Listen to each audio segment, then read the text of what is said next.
But I was just curious about you as an outsider looking in. Uh, do you think Giancarlo Stanton, if he makes hits 500 home runs, do you think he's a Hall of Famer? I don't look at him as a Hall of Famer. I think the Hall of Fame is a joke. Honestly, I think the Hall of Fame is a joke.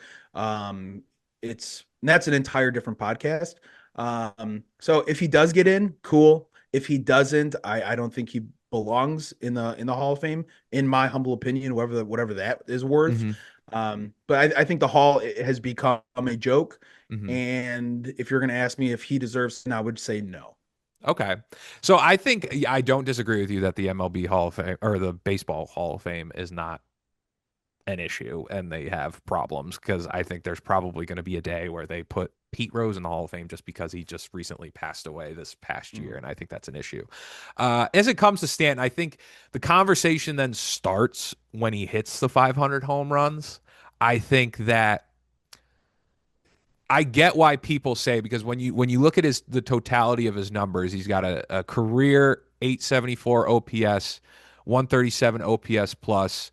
Uh, Is this including Mike Stanton? Yes, this is including Mike Stanton. He's got Okay. 1,600 hits, so not even at the 2,000 mark. You'd think potentially with a couple more years, maybe he can get up to the 2,000 hit mark. So when it comes down to like the bare bone numbers, I get why people would have that argument. And if he does, and he as of now, he's 47 home runs away from the 500 mark. I think his biggest How many? argument, 47? yeah, I think his biggest Oh, argument wow.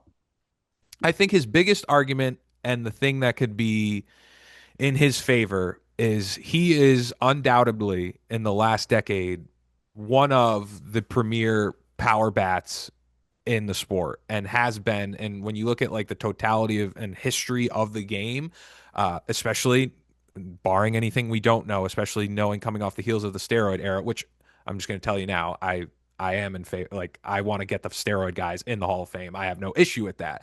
But when you look at his ability as a premier power hitter for a decade plus, and we know he missed time, and that's probably the thing of the injury and being more brittle than other players.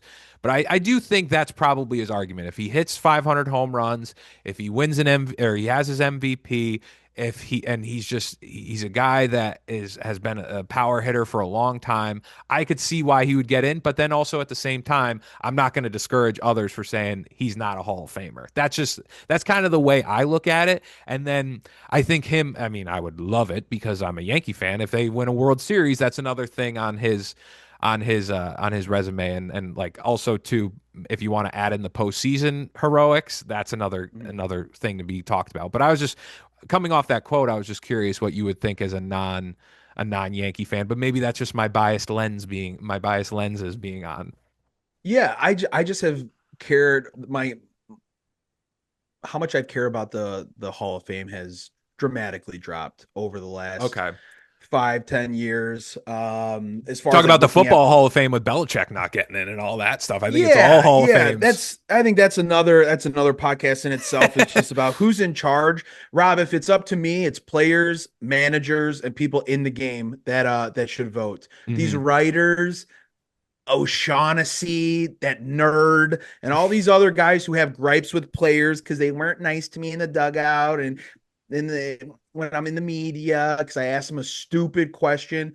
Let the players and the managers vote. I think they're in the game. They know better than anybody. They Hmm. have very little bias they can put aside and say, hey, like, yeah, this guy balled out. He did it the right way. His numbers prove it, whatever.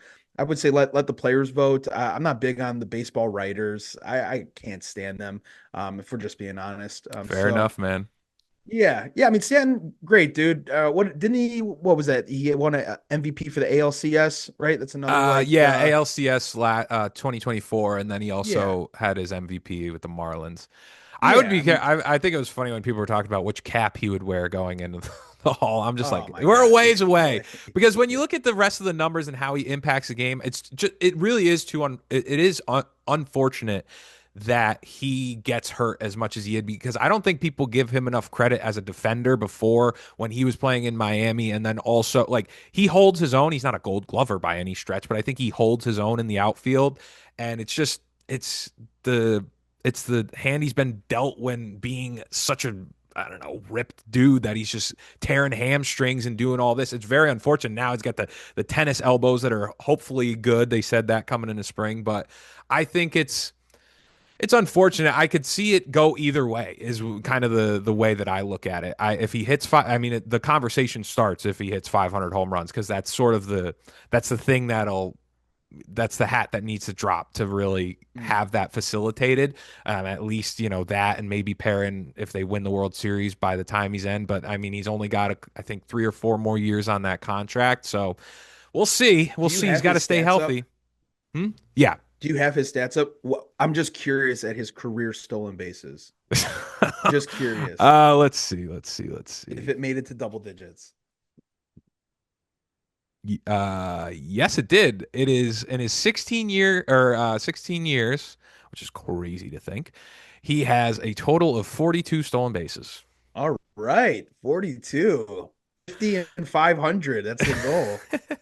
But I just think it comes down if he's looked at as a premier, uh, coming off the post steroid era, being one of the best power bats. But I can get why people would be like, nah, I don't know if I get the debate. That's all I'm saying. I get the debate.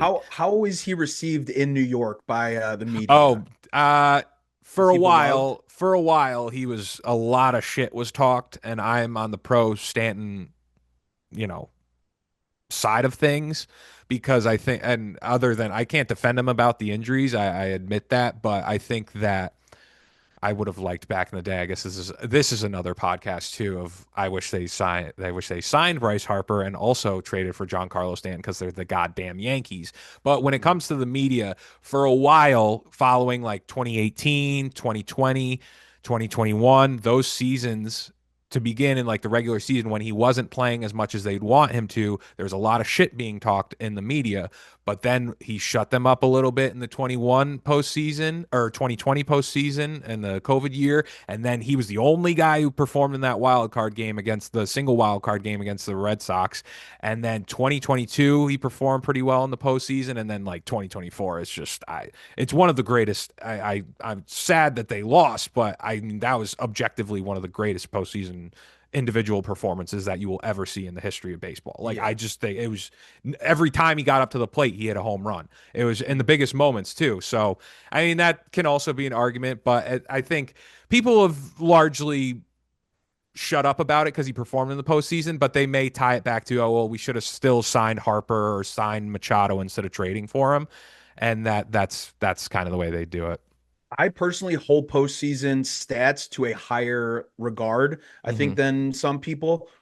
When you talk about careers and stuff like that, what you do in the postseason matters to Yep. me.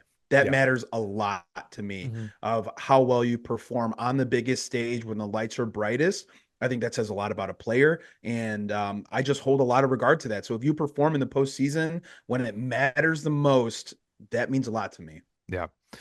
Career stats for Stanton in the postseason: 926 OPS, 254 batting average, 44 RBIs, 18 home runs. So that brother can hit the ball when it's October. Mhm. Last year was not good in the postseason. Only had was disappointing. So hopefully we just got to get him to October, and then hopefully he can reverse it and give us a little deja vu from He's got to be 24. on the list for I mean maybe like five, six, seven for most home runs in the postseason, right? Because I know he's like Altuve's third in Yankee history behind Babe Ruth and Lou Gehrig. I'm pretty sure, or maybe Judge and him go back and forth for third. But yeah, he's up there.